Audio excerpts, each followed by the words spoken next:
multimeter is a must-have tool for troubleshooting and diagnosis of electrical faults in a car, and even though a lot of people have this device, not many of us bother to check whether the leads are sending false data to the multimeter. Doing this is very easy, and today I'll be showing how to test your multimeter leads to ensure that your measurements are accurate. Now let's get this.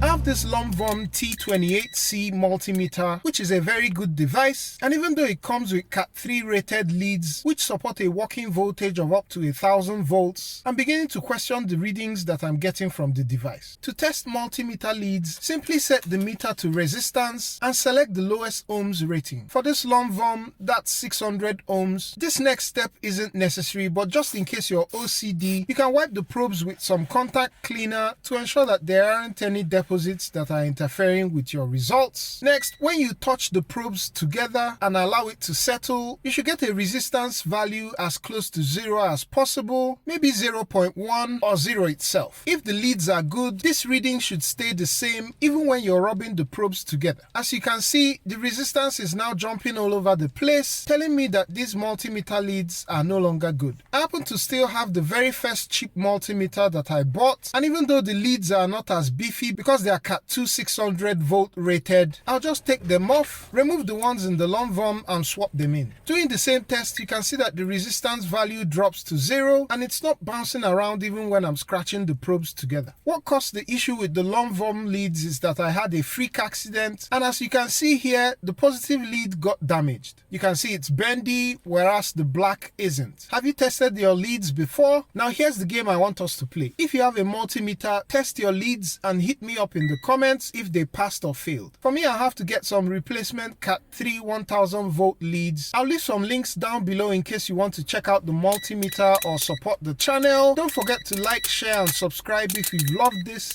Also hit the notification bell, and I'll catch you on the next one. Peace.